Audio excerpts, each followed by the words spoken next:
adab-adab seorang khatib. Itu adab-adab seorang khatib. Yang pertama, berkhutbah dengan berdiri di mimbar. Berkhutbah dengan berdiri di mimbar. Jadi khutbah itu berdiri, bukan duduk seperti ini ya. Kalau ini kan duduk namanya. Kalau khutbah itu berdiri. Nah, sebagaimana yang Nabi sabdakan di hadis Sahih Al-Bukhari, wa kana mimbarun Nabi sallallahu alaihi wasallam qasiran innama huwa salasu darajat. Dahulu mimbar Nabi itu pendek saja. Ia hanya 3 tangga. Ini sifat mimbar Nabi ya. Nabi itu mimbarnya apa? 3 tangga saja. Enggak 1, 2, 3. Dan di depannya enggak ada apa? Enggak ada seperti ini. Enggak. Sebenarnya di zaman dahulu kami juga begitu ya. Lihat selesai kami khutbah itu mimbarnya apa? 3 tangga. Itu yang sesuai dengan sunnah. Nabi duduk di mana? Di tangga yang nomor 3. Duduk. Nah, dan saat khatib naik ke atas mimbar, naik saja ya. Setelah azan baru apa? Naik. Setelah azan apa sebelum azan? Sebelum azan. Sebelum azan. Naik atas mimbar. Nah, tidak didahului apa? Bacaan-bacaan yang lain seperti sholawat 3 kali. Ada kan seperti itu? Naik selangkah, 2 langkah. Tidak ada hadisnya seperti itu. Nah, paham? Poin kedua, yaitu mengucapkan salam kepada makmum apabila telah naik mimbar dan menghadap mereka dengan wajahnya. Dan menghadap mereka dengan wajahnya. Nah, itu Nabi begitu ya, naik mimbar, ucapkan salam. Dan menghadap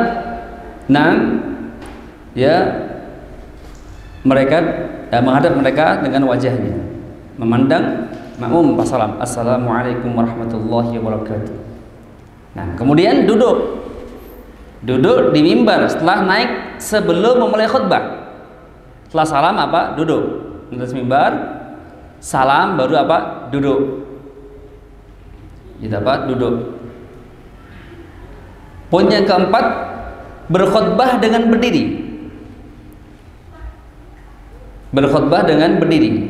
Sebagaimana sebuah hadis, Su'ila Abdullah, akana Nabi sallallahu alaihi wasallam yakhutubu qa'iman aw qa'idan.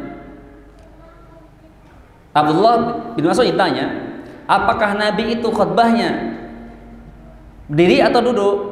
Qala awama taqra, tidakkah engkau ya pernah membaca firman Allah wa tadaqu qa'ima, dan mereka meninggalkanmu dalam keadaan berdiri, itu berkhutbah. Maksudnya apa di sini? Nas bahwasanya menjelaskan khutbah itu berdiri. Kemudian yang kelima, bersandar pada sebilah tongkat atau busur panah. Bersandar pada sebilah tongkat atau busur panah. Di dalam kitab ini disebutkan bahwasanya berkhutbah memakai tongkat berarti hukumnya sunnah. Ini mengikuti pendapat al-jumhur al-ulama. Itu bersandar pada tongkat atau busur, ini hukumnya sunnah. Inilah pendapat apa? Jumhur al-ulama. Artinya pendapat kebanyakan para ulama. Seperti Syafi'i.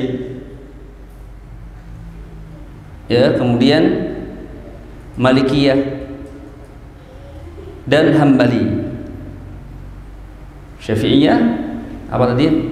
Maliki dan Hambali. Hukumnya apa? Dianjurkan ya, dianjurkan memakai tongkat. Nah, berkata Imam Malik,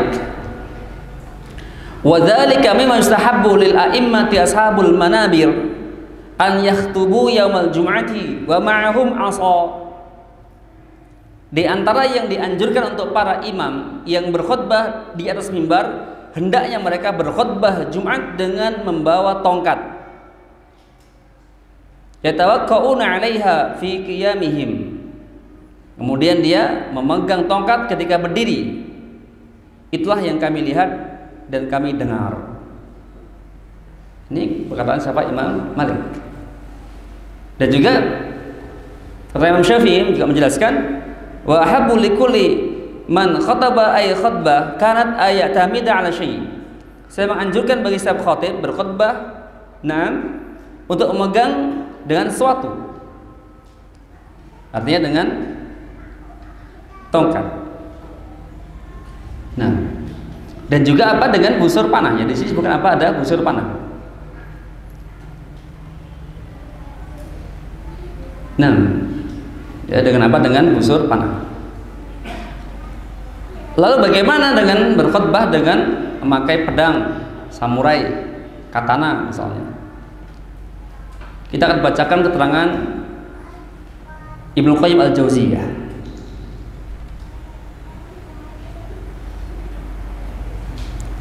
Nah, ya. Kata Ibnu Qayyim, walam yuhfadhu anhu annahu i'tamada 'ala sayf. Ketika Jumatan beliau berkhutbah sebelumnya, ya.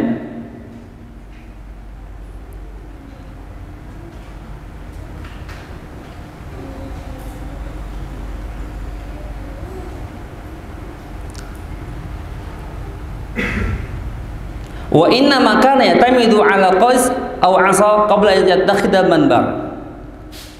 Wa kana fil harb ya'tamidu 'ala qais, wa fil jum'ati ya'tamidu 'ala 'asa. Fil jum'ati ya'tamidu 'ala 'asa. Ketika Jumatan, ya, fil jum'ati ya'tamidu 'ala 'asa. Ketika Jumatan atau berkhutbah memegang apa? 'asa. Apa 'asa? Tongkat. Memegang apa? Tongkat. Walam yahfadhu anhu annahu ya'tamidu 'ala sayf. Dan tidak ada riwayat beliau khutbah dengan membawa pedang. Ini kata Ibnu Qayyim. Maka orang yang mengatakan boleh pakai pedang atau katana, datangkan dalilnya. Datangkan apa? Dalilnya. Karena kita dituntut apa? Untuk berpegang dengan dalil. Nabi prakteknya mana? Komana qol Nabi? Ya. Nah, maka Ibnu Qayyim, Nabi nggak pernah ya memegang apa? Saif, pedang. Tapi yang ada hadisnya bagaimana? Nabi pegang tongkat atau apa? Busur.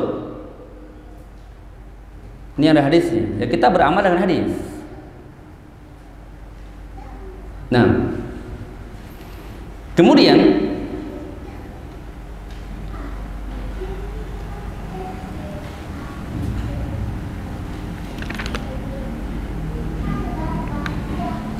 masalah berikutnya adalah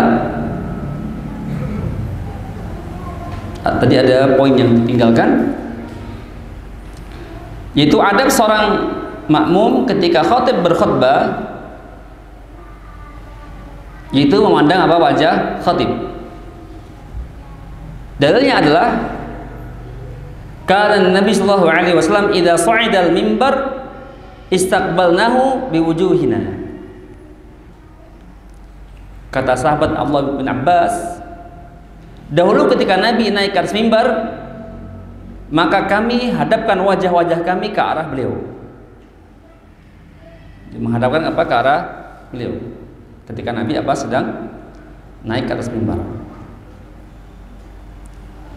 Dan juga Mu'ti Abu Yahya Al-Ansari, artinya ini kaum Ansar, yang berkata, kana idza sa'idal mimbar aqbalna biwujuhina ilaihi. Dahulu ketika Nabi naik mimbar, maka kami wajahnya menghadapkan ke apa? Ke arah beliau. Nah, jelas ini bosnya nas. Nah, ya, adab seorang makmum memandang khatib. Masalah berikutnya adalah duduk yang dilarang ketika mendengar khutbah Jumat. Nah,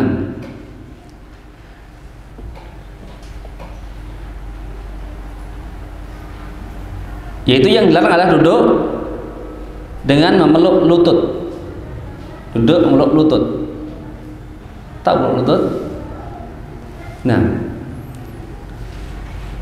itu dari Mu'ad bin Anas al-Juhani yang berkata, anna Rasulullah sallallahu alaihi wasallam naha 'anil hubwah yaumal jum'ati wal imam yakhthub. Rasulullah sallallahu alaihi wasallam melarang dari duduk dengan meluk lutut pada saat imam sedang berkhutbah. Enggak boleh meluk lutut. Ya, lututnya diangkat, lambungnya didekatkan kemana? Ke lutut, sambil pegangan begini tangannya. Lama-lama ngantuk.